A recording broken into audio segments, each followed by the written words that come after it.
Gracias, Romy, un beso enorme. Chau, chau. Bueno, María Castiglioni con nosotros para hablar de economía. María, ¿y por dónde empezar?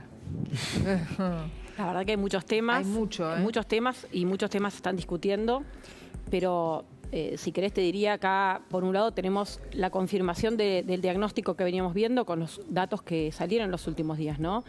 Se confirma una economía que está en recesión, Sí. pero que arrancó mucho antes del cambio de gobierno, ¿no?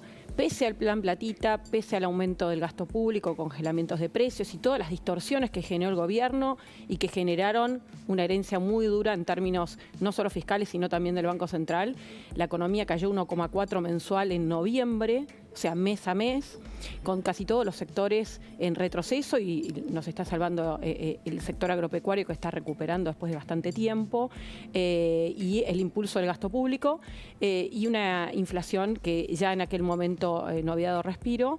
Y bueno, los datos que nosotros estamos viendo de inflación siguen siendo muy altas, aunque semana a semana estamos viendo una desaceleración, que eso es algo positivo, pero sigue siendo una inflación muy alta. Es un combo complicado para los argentinos, que repito, arrancó ya hace tiempo y se profundizó en el último trimestre del año, sobre todo, y que es necesario atacar rápidamente, ¿no? Pero el gobierno tiene pocas herramientas justamente porque heredó una emisión monetaria tan grande, una cantidad de pesos tan grande que es necesario resolverlo para contener la inflación. Y con ¿no? esas tan pocas herramientas que usted nos menciona tiene el gobierno, ¿cómo va a lograr bajar la inflación? Digo, una inflación que se espera para enero del 20%, altísima, Sí. con sueldos que no acompañan, que no van acorde, con unos jubilados que son siempre los olvidados del tema. Difícil. Bueno, es complicado, creo que el presidente cuando asumió lo planteó. Cualquiera de nosotros, los economistas que hacemos números, veíamos un panorama muy difícil para el que ganara, ¿no? Porque Sí. la realidad es que lo que se estaba acumulando y se aceleró en el último tiempo fue muy, muy peligroso. O sea, en la puerta de una hiperinflación, que obviamente se está buscando evitar, pero lo que no se puede evitar es que haya alta inflación. Como vos decís, enero va a cerrar probablemente en torno a 20, puede ser un poquito abajo, lo que en CEITE estábamos viendo y creo que la mayoría de las consultoras estábamos viendo una desaceleración, pero sigue siendo un número altísimo. El efecto arrastre estadístico que deja para febrero es menor, pero tenemos en el medio otros precios que aumentan, ¿no? Claro, tenemos eso te iba a preguntar. Porque todo lo que tiene que ver con tarifas, transporte. claro, baja ahora, pero puede llegar a subir nuevamente. No, yo no sé si lo que cambia es la composición de lo que está liderando el aumento y obviamente lo que se busca es evitar lo que se llama segunda ronda de incrementos. Y bueno, las herramientas que hay básicamente para bajar la inflación tienen que ver con lo monetario, pero en Argentina lo monetario también está ligado a lo fiscal.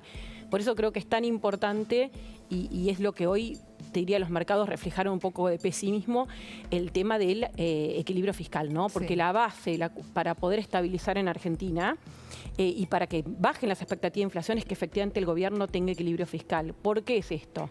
Porque Argentina no tiene crédito.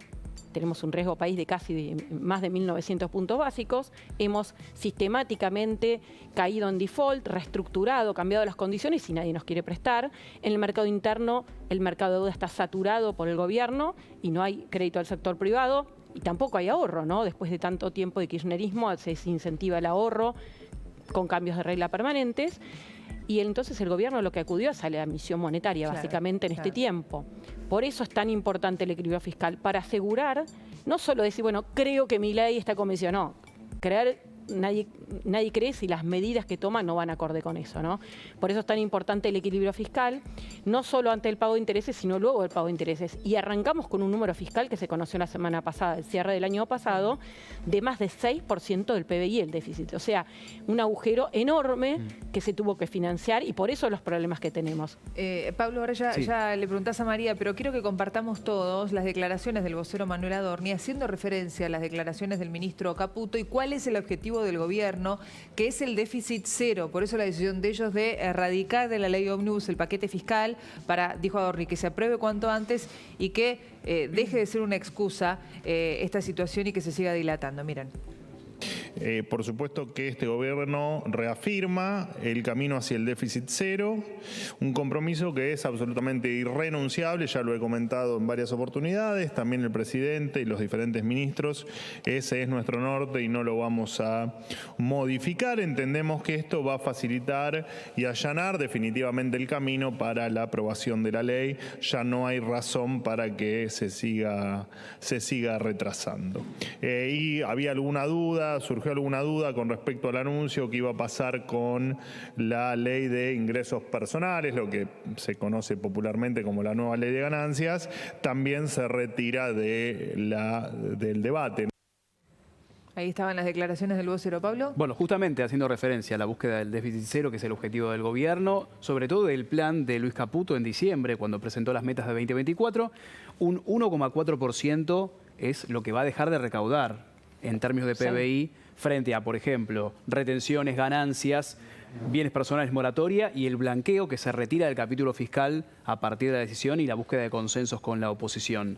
¿De dónde va a sacar el gobierno ese 1,4% del PBI para llegar a lo que no renuncia, que es el déficit cero? Bueno, va a ser mucho más difícil porque en realidad va a tener que mirar gasto por gasto, pero en realidad uno de los rubros que viene ajustando en los últimos años con esta fórmula y el congelamiento de la fórmula anterior, cuando cambió el gobierno Alberto Fernández, son los jubilados.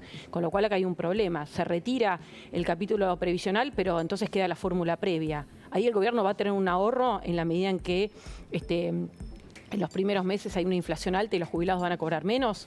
Signo de pregunta. Yo creo que ahí, no sé si esto es el final del capítulo, sino que se retira de la negociación para avanzar con la ley ómnibus, porque me parece que el tema jubilados y el tema blanqueo y tal vez incluso ganancias, parecería que la dejaron para otro momento, pero esos dos puntos por lo menos podrían discutirse luego, llegarse a un consenso. Porque la oposición también dijo que hay que hacer una nueva revisión previsional. Exacto. Quizás no es el momento con la urgencia, había diferencias si se indexaba a enero o a abril. Creo que eso por ahí se puede discutir con más tiempo, pero creo que hay consenso de que esta fórmula que hay hoy va a seguir erosionando a los jubilados que perdieron casi 40% los últimos 4 años, ¿no? Entonces, la verdad que el nivel de salario que tienen los jubilados, y solo los de la mínima han tenido bonos, el resto ha perdido por decompra, con lo cual es un problema. Y yo diría, y el tema del blanqueo también puede llegar a tener cierto, digamos, aceptación, y el signo de pregunta es ganancias, porque 0,4 resigna el gobierno nacional, pero 0,6 resignan las provincias. Claro. Porque es un impuesto que se coparticipa en un 60%, con lo cual ahí hay un signo de pregunta. Por eso, si las provincias van a tener que hacer un ajuste, es cierto, las provincias tienen una situación fiscal mucho más cómoda, y cuando uno analiza los números fiscales, tanto la nación como las provincias y los municipios incrementaron el tamaño de su gasto en relación al PBI, si se analiza de 2004 hasta ahora, aumentaron fuertemente de la mano del empleo público, sobre todo en el caso de las provincias y los municipios, y también gastos de burocracia, con lo cual, como algunos gobernadores ya están haciendo, la pregunta es por qué las provincias no hacen también un análisis de, en una emergencia, cuáles son los gastos que tienen que tener y no pensar que el ajuste tiene que ir vía ingresos, ¿no? Así como se le reclama al gobierno nacional no aumentar ingresos, que me parece, desde un punto de vista lógico, sí, la carga tributaria en Argentina es muy alta y es positivo que no aumente. Lo que pasa es que el tamaño del déficit fiscal es muy grande y hacerlo en un año es más desafiante en términos del gasto. Probablemente se tenga que replantear algo que reclama parte de la oposición, que son, por ejemplo, los gastos tributarios, o sea, algunas exenciones impositivas, el régimen de tierra de fuego es el que insume el mayor costo, pero hay otros, y se tiene que trabajar rubro por rubro. Hay muchísimos gastos, más allá de las transferencias no automáticas a provincias que ya se van a eliminar, que el gobierno tiene pensado eliminar, o el aumento de tarifas para achicar lo que son los subsidios económicos, o sea, lo que el Estado pone para compensar lo que no pagamos directamente con tarifas. Cada uno de los rubros de gasto se tiene que revisar. Me parece que es más microeconómico o renglón por renglón, y el gobierno ¿qué herramienta tiene? Que hoy no está sancionado el presupuesto 2024, es una extensión del año pasado, con lo cual por el efecto inflación ya todas las partidas quedaron cortas. El gobierno tiene que ir modificando, autorizando partidas de gasto, y bueno, ahí va a tener que regularlo. Tal vez no es la mejor manera de hacer el ajuste, pero si no hay consenso, teniendo en cuenta que el gobierno tiene un poder muy chico en el Congreso, ¿no? Necesita tener un número de votos para asegurarse la sanción, son las herramientas que tiene, pero me parece fundamental para asegurar que el Banco Central no va a tener que emitir para financiar el Tesoro.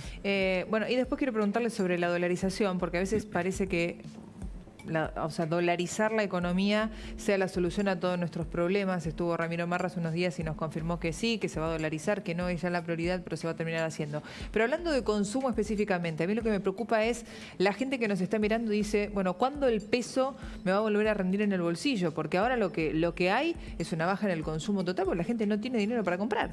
Bueno, compra menos. Tal cual. Acá hay dos cuestiones. Por un lado es lo que pasa con los precios y otra que pasa con los salarios, ¿no? Que lo que importa en definitiva, ¿no? El poder de compra de los salarios.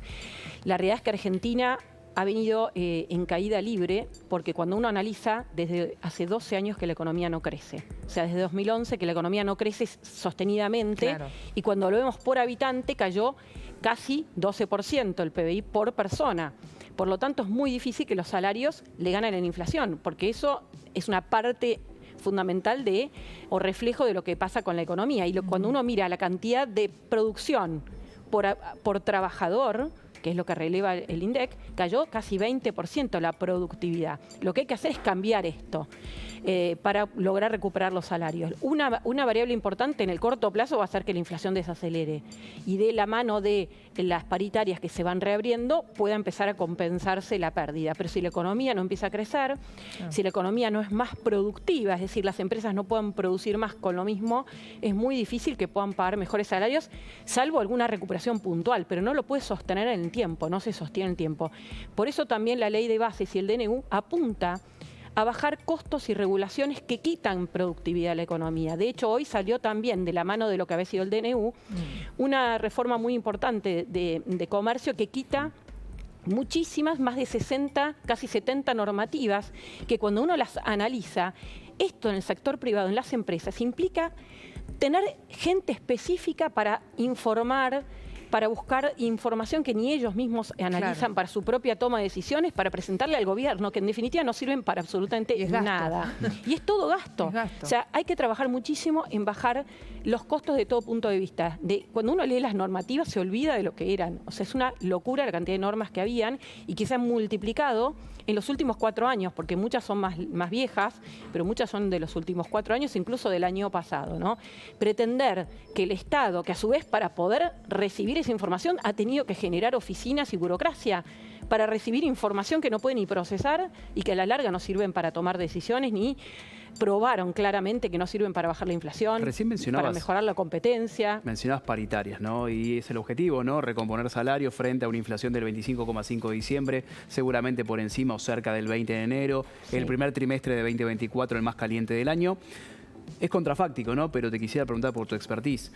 ¿Puede pasar que entremos en una espiral nuevamente inflacionaria frente a sectores, gremios que quieren empatar o ganar a la inflación y otra vez eso conduzca a más inflación y otra vez a una nueva paritaria y no salir nunca más de ese círculo?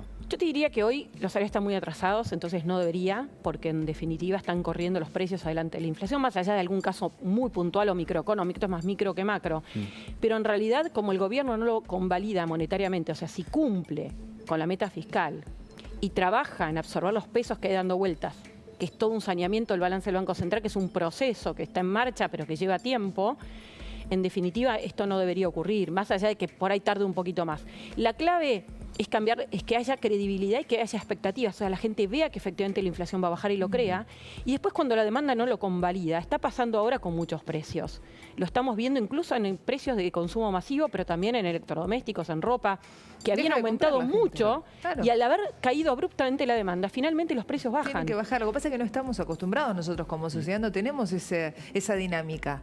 No, pero bueno, pero está ocurriendo porque la verdad que la caída ha sido muy fuerte en actividad económica. El rol del consumidor, ¿no? Es muy importante, pero por eso es importante también que haya cierto horizonte y credibilidad, porque cuando uno no ve que todo corre, si el dólar no para, si digamos, sigue habiendo emisión monetaria, o sea, hay pesos, el gobierno sigue gastando y obviamente esa espiral que vos planteás es mucho más dinámica y va a ocurrir. Por eso creo que es tan importante y personalmente coincido con ese diagnóstico de la importancia de que el ancla sea fiscal, porque en Argentina ese es el problema y de hecho la historia argentina de inflación, que ha sido muy vasta, los planes de estabilización han fracasado siempre por lo fiscal. Creo que es importante el equilibrio fiscal y después bajar el gasto, ¿no? ¿Por qué? Para poder bajar el gasto y bajar impuestos. Si Argentina quiere competir con otros países, necesita tener una mejor estructura tributaria, menos carga y obviamente algún día sacar las retenciones y los impuestos a las importaciones. Este impuesto país que puso el gobierno anterior y que se mantiene, que obviamente sirven desde el punto de vista recaudatorio, pero que lo que generan también es un mayor nivel de costo de insumos y de productos y obviamente difícil para competir con el resto del mundo. María, ¿la dolarización es el fin de todos los males? No, tanto dolarización como cualquier esquema cambiario o monetario son parte de un esquema, pero no son lo esencial. Lo esencial tiene que ver con lograr que la economía esté en una situación de equilibrio. Es decir, la dolarización no reemplaza, no es sustituto del equilibrio fiscal, de hacer una reestructuración de la economía, una desregulación, de tomar medidas para ayudar a que el país pueda realmente aprovechar esa capacidad exportadora que tiene y poder producir más, o esa calidad de mano de obra que tiene Argentina, mejorar la educación, mejorar la justicia, digamos, todo. Cuando uno mira cuáles son las claves para que un país crezca, sea exitoso, es una cantidad enorme de cuestiones cuantitativas y cualitativas que son las que hay que trabajar para ser exitoso y ningún gobierno puede, digamos, sistemáticamente tener déficit fiscal, gastar más de lo que puede, aunque esté dolarizado. No va a resolver, no va a sustituir el equilibrio fiscal. Sí, cuando uno mira la dolarización o incluso la convertibilidad de esos esquemas de tipo de cambio fijo o incluso la dolarización, que es el extremo, probablemente son más rápidos para bajar la inflación.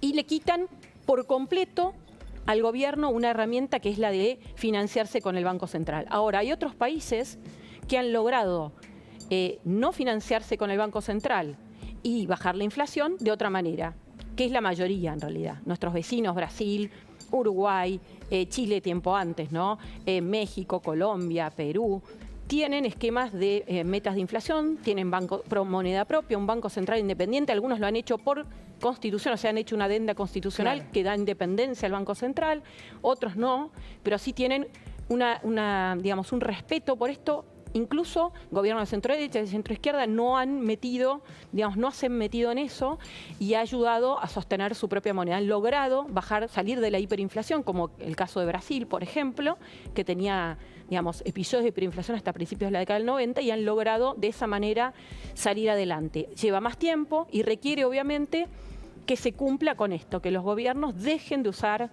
al Tesoro como la caja. Algunos creen que no hay forma, que Argentina está condenada a... si cambia de gobierno, imagínense que este gobierno incluso es reelecto y durante 8 años hay un Banco Central independiente, no se financia el Tesoro a través del Banco Central y dice, bueno, cambia el gobierno y esto no lo van a poder sostener, entonces directamente atemos de mano a la economía y dolaricemos. Abandonemos la idea de tener moneda propia y dediquémonos a otra cosa. Y con eso quitamos ese riesgo. También lo que da es una rigidez mayor porque adoptamos otra moneda y no tenemos un prestamista de última instancia. O sea, es distinto de lo que sería la Unión Europea, que todos los países renunciaron, pero tienen un banco central común y tienen además una integración laboral y otras normas y un banco que ha actuado en momentos de crisis. Y eso que implicaría que el país tiene que tener una flexibilidad muchísimo mayor en los precios para justamente adaptarse a esa rigidez que es tener la moneda de otra economía, ¿no? Que muchas veces no tiene el mismo ciclo que Argentina y la principal rigidez que tiene Argentina hoy es la rigidez laboral, las regulaciones laborales, los costos laborales que son muy distintos de otros países, incluso del extremo de Estados Unidos que tiene un mercado laboral hiperflexible, ¿no? Entonces creo que no hay que casarse con una cosa. Creo que el propio presidente lo sabe, lo ha dicho, es el final de un proceso. Veremos si se llega a la dolarización o no. Me parece que todavía falta muchísimo, que cualquier régimen monetario para ser exitoso requiere, como decía recién, de muchísimas reformas que están tomándose ahora en cuenta y de lograr la estabilización de la economía. Gracias, María. Un gusto que hayas estado con nosotros.